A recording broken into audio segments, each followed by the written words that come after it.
final game from Pool C in the men's competition is between Germany and Uruguay. Germany with a perfect record. 2 wins from 2 so far, but Uruguay have shown with their wins, their win over Lithuania 52-5 yesterday. They are a team to be reckoned with here, which is effectively their home tournament. Look to Felipe Echeverri, the number 10.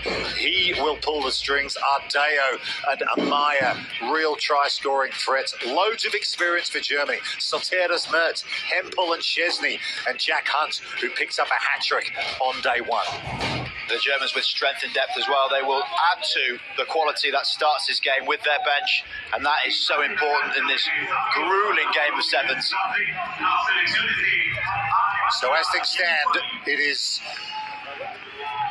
Uganda who are on top of the pool, but because you get a point for playing a match, Germany will at the very least level with them on 7 points. Uruguay could top the group if they beat Germany here. They could indeed. They're plus 33 on their points difference. Germany plus 14. Uganda finished now their pool play on plus 18.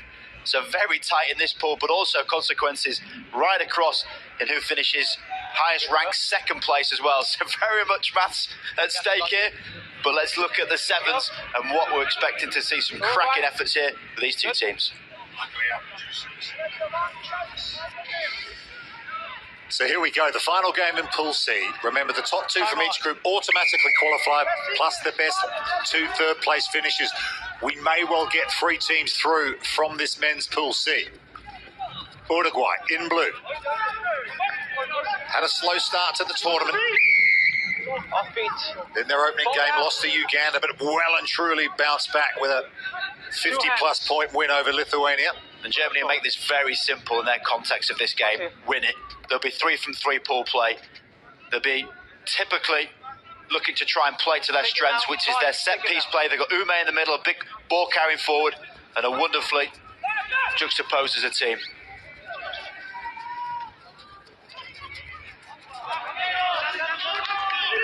That's a good carry from Jack Hunt, who picks up 3 tries on day 1.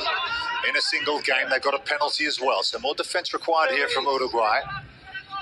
Germany just going to slow this down. Soteris Mertz there. He's been around the block, played in many tournaments in the Rugby Europe competition. Quite a few on the Sevens World Series as an invitational side as well. They've come so close to coordination status in the past. Really fancied. He's one of the favourites to go all the way here this weekend. Phil Szczesny into the 22. There's Fabian Hempel. Offloads it to Jack Hunt. He switched wings over here. Tall, large figure. Takes some tackling. Good reload for Germany. Good line speed, though, from Uruguay. Just pushing Germany back here. And there's a good straight-up tackle from Ardeo, the Uruguayan captain. And he's won the ball for his team, too. I did also see a couple of those been given as high yesterday, so interested to see that one again. But, as you mentioned, really aggressive line speed. And that's what you need to do against Germany, because they're a very highly skilled team. They like to pass the ball wide. A few questions to the referee as well there, Echeverri. Yeah, little Guillermo Liechtenstein as well. Uruguayan with a German name. And this is the tackle. Well, that was been given high all yesterday. I'm not quite sure why it wouldn't be today. Thank you. Yeah, good, perfect. Uruguay in. A good defensive work In the line. Open. from the South Americans. Nicely worked line out from Uruguay. And Ardeo, the captain, offloads the ball to Basso. Thunders into the 22. Really good momentum here for Uruguay. There's the key playmaker, Felipe Echeverri. He and his brother Thomas both starting this game, but the error comes just when we thought they were up and running and looking dangerous. Frustration for the captain, Ardeo. People asking for a yellow card with a knockdown, but it went backwards, so you are allowed to do that. A bit touchy, this one. I can feel the tension coming through. Lots of tight ball, isn't it? Crouch. That's what close run things do. They add to the energy, add to the spice, the tension, the intensity of these games. Powerful scrum from Uruguay. Messy ball for Germany. Actually done quite well there is Van der Bosch. So it's out of Mertz, scrum half. Referee slightly just gets in the way there. You can hear the tackles through the referee's mic there. Thomas Echeverri, number 7, with a physical efforts. Switch of play, double switch right under their own post. Germany not afraid to play. Chris Ume. Yeah, gets away from one and another. Ume causing problems. There's the offload and a nice line from Sam Ranger. Up over the halfway line. Sateras Mertz reloads quickly. Ume again just bounces off another Uruguayan. They've got numbers to burn here. They just need to fix the last 2 defenders. The last pass will do it. Bastian Van der Bosch finishes off a long-range score for Germany. How many players' hands did that go through? Oh, that's exactly how Germany love to play, though. This offloading game that they've got has been nurtured over the years. They play a lot of invitational rugby together, a lot of training there, Olympic base in Heidelberg. And when it comes together, it looks fantastic. What I like is the many facets to this play, the knowing and needing to be there in support, not just for the offload, but the clearance. Chris Ume is just going around taking names, fends, bumps the lot, is involved twice in that play, and ends up going to Bastian Van der Bosch to do the rest. But Germany hitting their straps, and it took a lot to score against Uruguay. They are a good defensive team, but it's a good effort for Germany. High restart. Ume with the tackle. Echeverri. Difficult ball to take for Liechtenstein, but they've done well as a player. Injured in back play for Uruguay. That's been knocked down. Double whistle. One thing coming here. Time's off. Free. Deliver, knock on. That's Chris Ume going to the sideline. There's some wingspan. Certainly he's one of the bigger players here in this tournament. You can see him on the right-hand side of shot. Plays his left hand, hits the ball. This time it does go forward and therefore finds himself appealing with little effect. That's about as clear as they come, that one, isn't it? I mean, if you were coaching a 7-side these days, would you just say just don't even try anymore? Because so rarely you actually see one of these intercepts ever come off. No, I understand that, but it's such a natural reaction to go for a ball when it's in flight. It's not that they was trying to deliberately get in the way of it. It's just a reaction that you have. It takes a long time to try and deter that reaction. Ardea. Echeverri, that's a lovely pass to Amaya. There you go, Uruguay at their very best. Lovely line, straight through the middle. One of the best lines to take. Go dead straight. 7 Uruguayans against 6 Germans for this piece of play, and it really counted. The gap's all the bigger. No one competing. Ume not in the line-out. The wrap play. But it's this line here. Back at the ball. Quality effort. Big fan of that. He continued his impressive form of Amaja. Baltazar Amaja, what a score, what a finish, what a set-piece move. Ivo Dukoncic, the head coach, should be looking on from the sideline. Pretty happy with that. Would have practiced that one on the training field, brought it into this game. A really good feeling when that works out. Totally. One of the best. However, this feeling, when you're playing against 6 men and kick the ball out in the full, not so great as a coach. So now Germany sauntering. The clock's still on until that whistle. Well, a draw suits Germany in terms of the pool, because it means they would win the pool, but perhaps not in terms of the seedings of the quarterfinals tonight. They want to finish on as many pool points as possible. They are ranked 1 to 8 in terms of the cup quarterfinals. The more points you pick up in your group will give you a higher seeding, and then if teams are level, it'll go to points difference and try difference, and all the way down 1 to 8.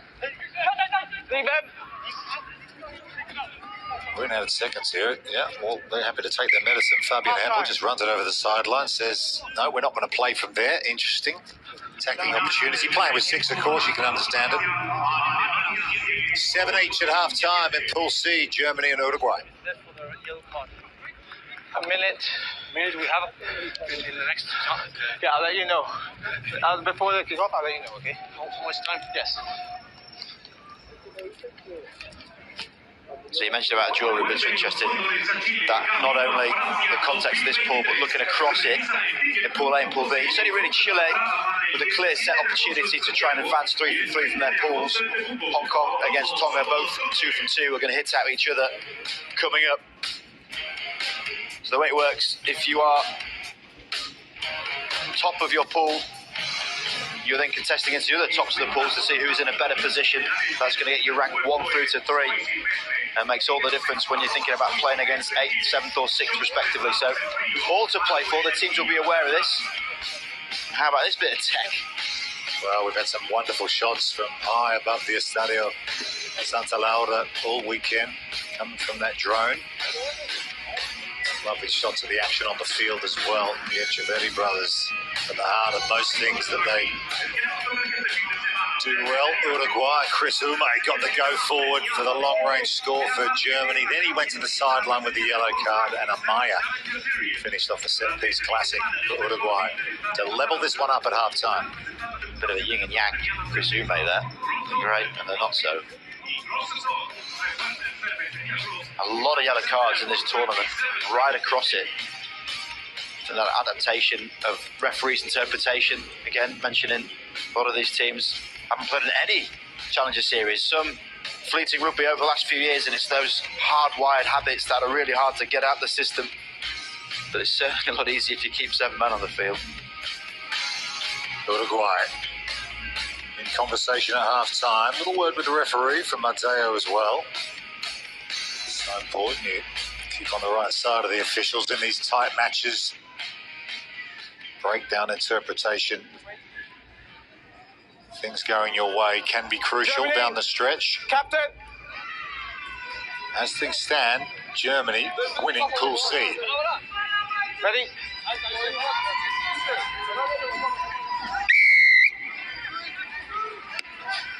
Back underway. Uruguay left to right. They've won the ball from the restart as well. Really well done, although it's a little bit too well done, deep into their own territory. But Echeverri arrives on cue at scrum half, and a show and a go from that man, Amasia. Look at him go again. 2 tries, full of running, and Uruguay take the lead. Look what it means to him. I love it. Absolutely love seeing this passion. You see it a lot in the crowds. You see it just as much on the field. He's pumped. He's ready for it. He's making some big impacts in this game. That first line we saw in the half, flying through, and then the comfort and ease that he sized through this defence. Beats the final sweeper. Great start to the second half for Uruguay. Love to see the restart, because I'm pretty sure Amajo was involved in winning the ball in the first place.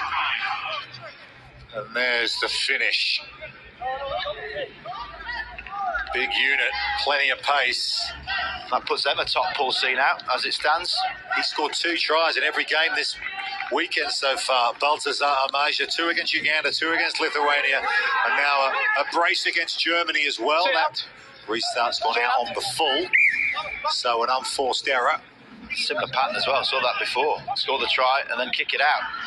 The Germans love possession, they love to build their phases. We've seen their multi-phase attack, their offloading game, support play. All ingredients to be a very good Sevens team. This bloke can score points. He scored 51 points at the Vancouver Sevens in 2021.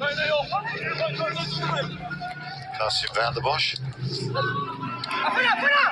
focal point. 3 Uruguayans.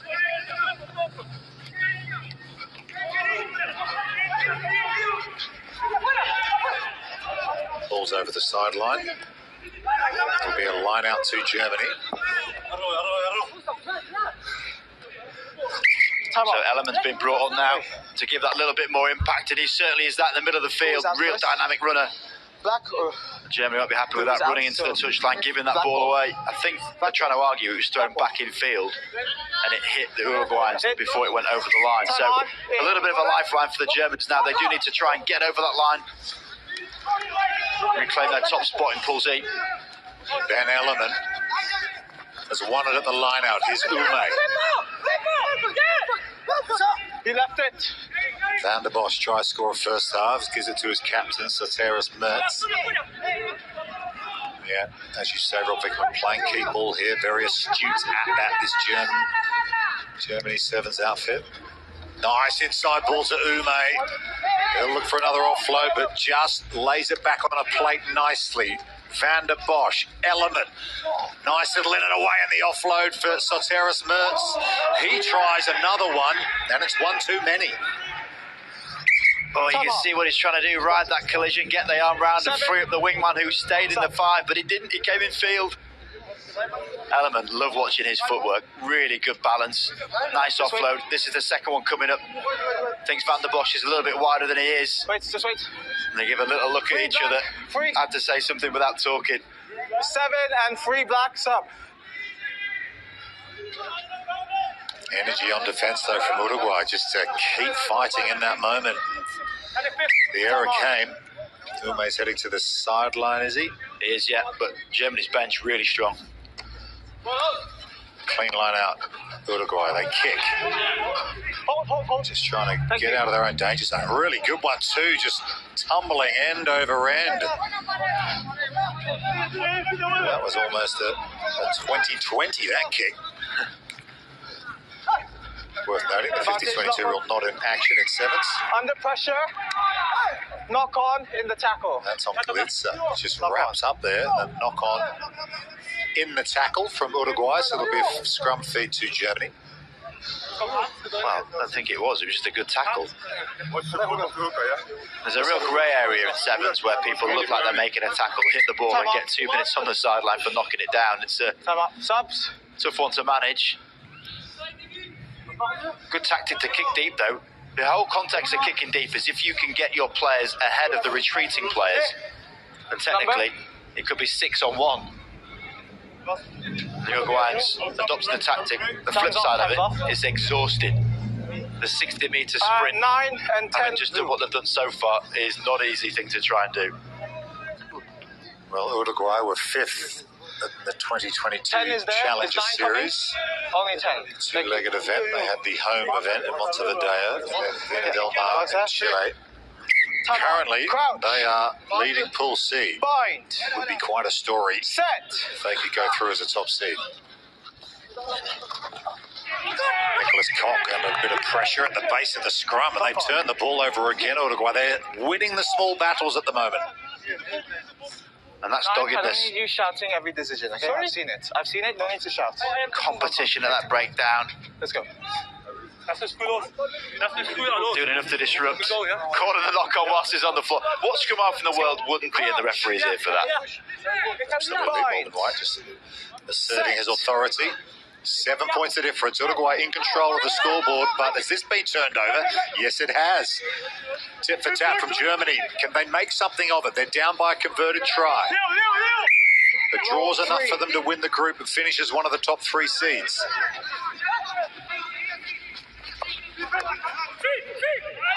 Max Callets up to the halfway line, but again, they get done for holding on, and all over it was the captain, Diego Ardeo. What are you doing? Big moment. What's your decision? For Uruguay, getting that ball back. They lost it at the scrum, and now kicking down into the German territory. A few substitutions been made. Callets with a carry. On the line. Stand on the line. Throw to the floor. 2 men in attendance. This is the speed at which Uruguay can compete. They win that race, and the referee's going to give that all day. Just feel like Koch needed to get there a little bit quicker, get down in that position, and it's a half a second. No real clear release. You can see that being a discussion as well, but that snapshot's always going to be negative towards the Germans. Yeah, he painted the right picture, as they say, didn't he, for the officials? Element, though, has got the ball back for Germany, and they've got a chance here to respond inside the final couple of minutes. As things stand, Uruguay winning Pool C. If Germany can level it up, that'll be enough for them to take the group. Tackle! Callets approaching the final minutes. Anton Glitzer across to Lichtenberg. Big tackle on him. This defensive effort from Uruguay has been outstanding so far. Just the one converted try for Germany. That was back in the first half. Nice offload to Szczesny. He's looking for another one over the top, this time to Lichtenberg. And he will score for Germany. That'll get them within 2. And it'll all come down to the conversion to see who wins the group. Oh, nice composure from Szczesny. That's experience, picking the right ball, finding the right space, and Lichtenberg trying to get as close as he can for this conversion. Blue to the 10. And it's over to Koch to see if he can get this through the sticks. The left foot of Nicholas Koch heads it towards the post, and he's nailed it. We are level at 14 each. Oh, I love to see it. Nicholas Koch was about 30 metres away from this try being scored, and he sprinted to get in position. That's exactly what you want from your kickers at big moments. Levelling up this game. The context is Germany now back on top of Pool C. Worth noting too, it's a pool game, so there's no golden point. It can finish as a draw. As you say, Rob Vickerman, 14 each is enough for Germany to win the group after their 2 wins yesterday. Uruguay will still go through to the cup quarterfinals, but they might end up being on the losing end here in added seconds. Go for 3 points. Nothing to lose. Game is over. On the line. That might well be the conversation that they're having here, Germany. Yep. There you go. You picked it. Shot. Well, given what we just saw from Nicholas Koch with the conversion from wide out, this is bread and butter from this kind of range. Oh, jinx. So it goes through, and Germany dig deep right at the death to get the win. Their perfect record kept intact. 3 wins from 3 pool games. Germany are through as Pool C winners. Uruguay will join them, and Uganda may well go through as a 3rd place finisher as well. That'll all be worked out in the coming hours. 17-14, Germany beat Uruguay and top Pool C.